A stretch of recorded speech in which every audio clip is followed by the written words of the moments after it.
All right. Let's start over. Okay. All right, guys. This is today's bell ringer.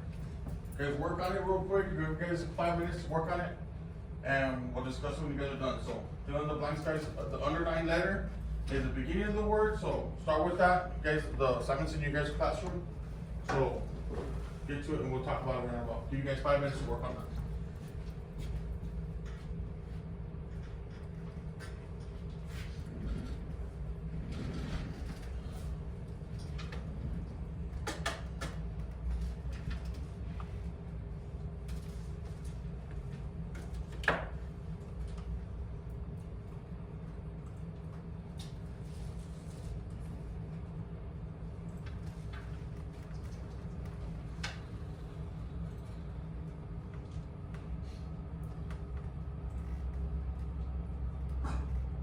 Listen.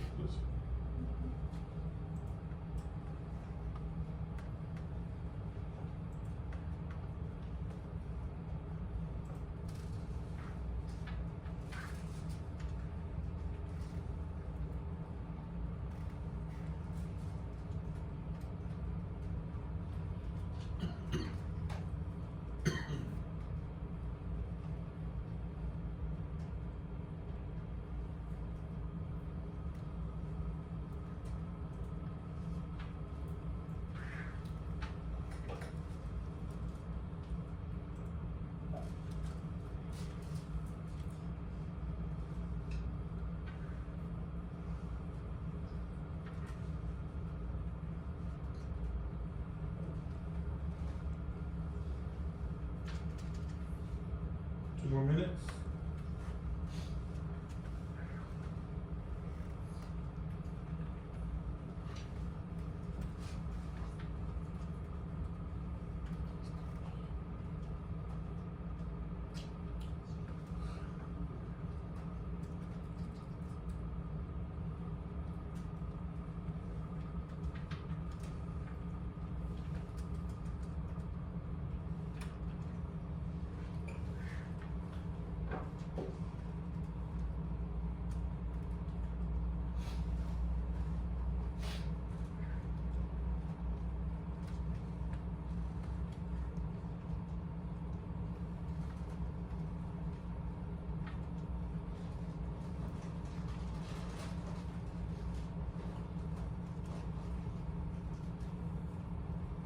One more minute.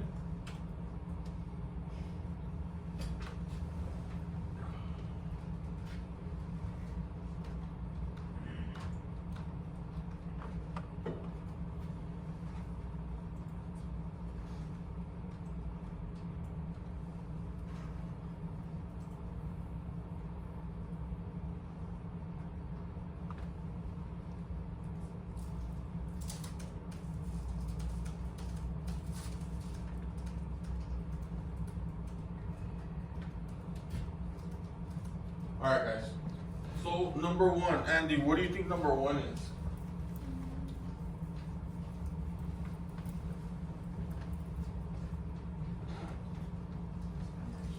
You're not sure? No? Plain view is correct. Plain view. So, Delani, what is number 2?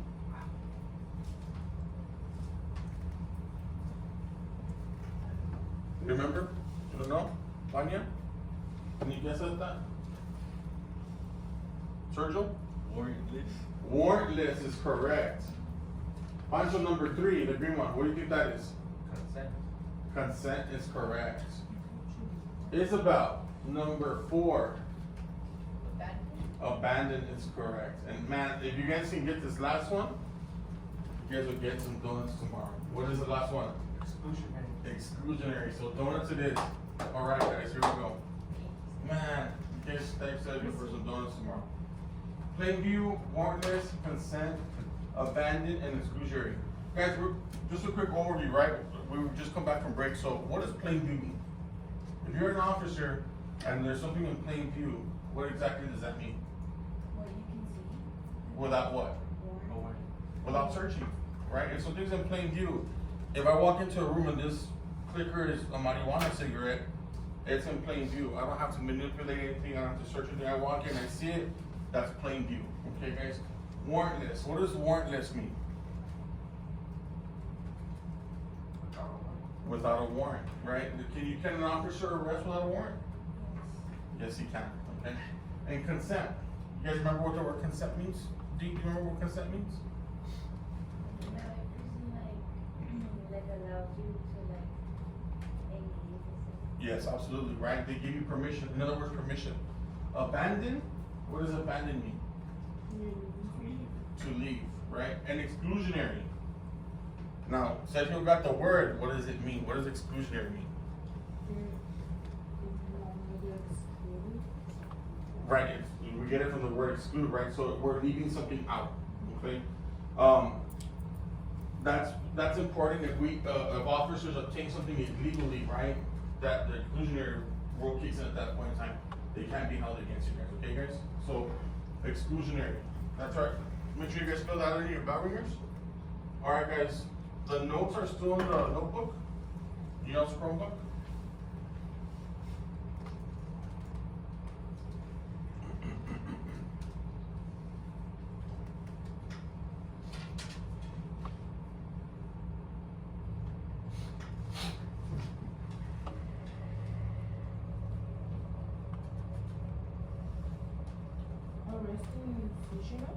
Yes. You guys have them, right? They should be, you guys in your guys' drives. Okay. You guys remember where we left off roughly? It was on Miranda, right?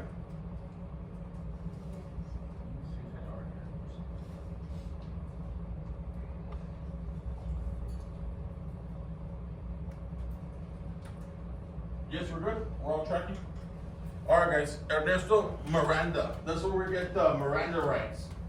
Ernesto Miranda was born on March 13, 1963. He was arrested for kidnapping and assault in Arizona. He confessed after 2.5-hour interrogation. Ernesto appealed to his conviction after not being informed of his rights to counsel. The U.S. Supreme Court agreed that police must tell people their rights while in custody and during an interrogation. Different states have different versions of it. A person must be Mirandized when they are in custody and before interrogation. So this case, guys, in 1963 set the standard for police work, right? Everybody, like it says, must be Mirandized. So if he was arrested for kidnapping and assault, what did he happen to those charges because he wasn't warned?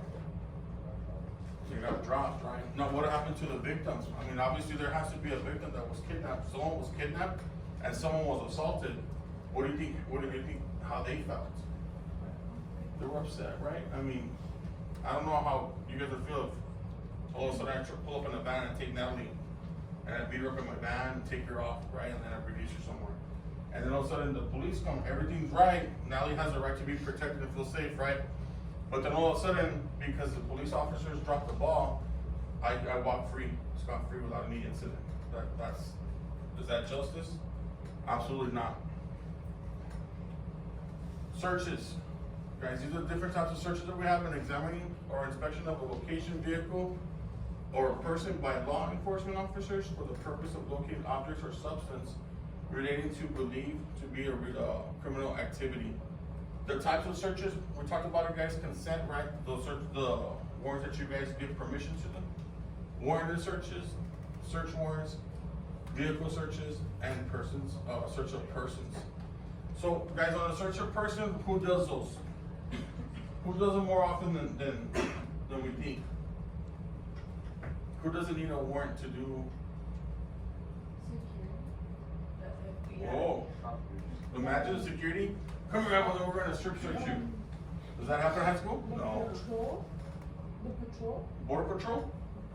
Border Patrol can do search of persons, right? Because they don't need warrants. So if you're coming in, well, a doctor does it, but they're not in law enforcement. Usually, if a doctor's doing that, then they go and you're going to them for that. You know what I'm saying?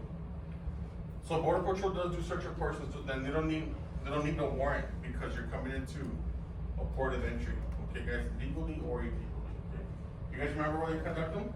There's two places. Somebody remember. Jerome, where they do the searches. You guys remember? Remember, we learned that that has to be done with integrity. That we can't humiliate the person. So what do you think that happened at? Jail. That's one of, well, yeah, and jail's one, but where else? Hospital. And a hospital, that's right as well, thank you. Snorting. She is, right? She came back with a lot of rest for her brain. I forgot everything, so don't ask me. Well, we'll refresh there, you know. Exceptions to the warrant requirements. There are 3 main exceptions to the warrant required for the Fourth Amendment. Consent must be given freely. Plain view means that it must be obvious, contraband, open fields, exigent circumstances, emergencies, motor vehicles can be searched based on probable cause, search incidental to arrest, and border searches, guys. We just talked about those. We went over this already, right? Just a quick refresh. All right, guys. Exigent circumstances, an emergency situation requires swift action to preventing immediate danger to life or serious damage to property or to the forestall of imminent escape of suspect or destruction of evidence. The court has identified 3 types of exigent circumstances. First aid provided to someone whose job is under imminent threat of injury.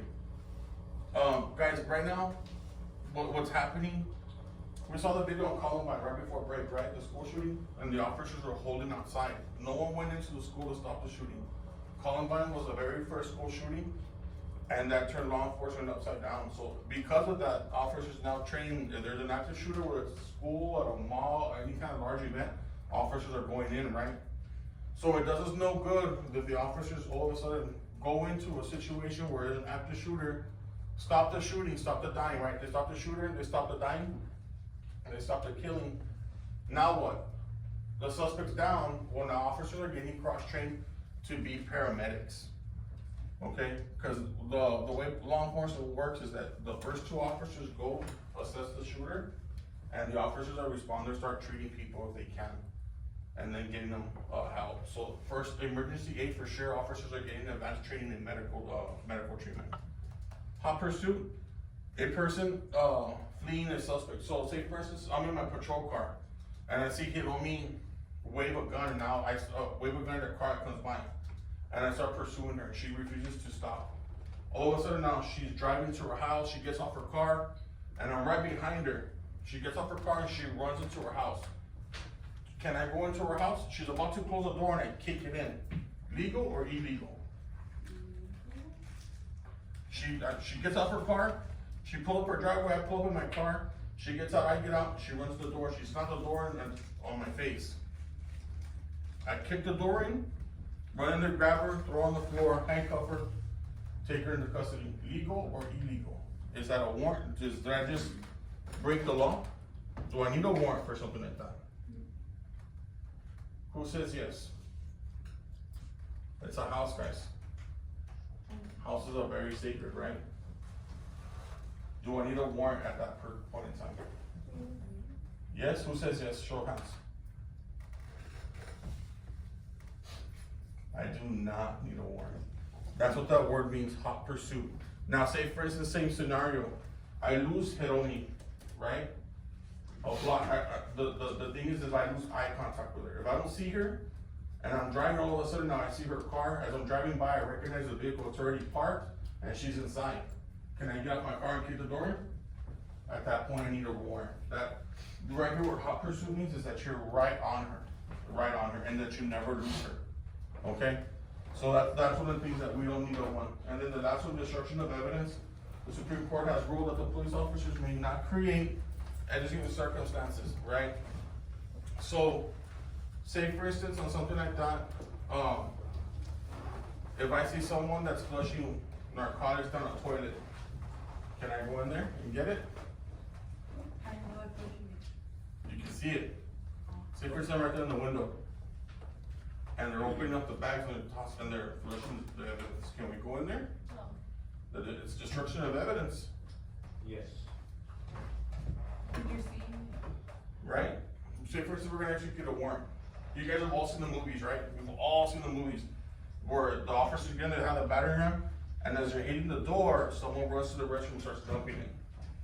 FBI open up. Right? Can we do that? Of course we can, of course we can. So, but how about if we do it?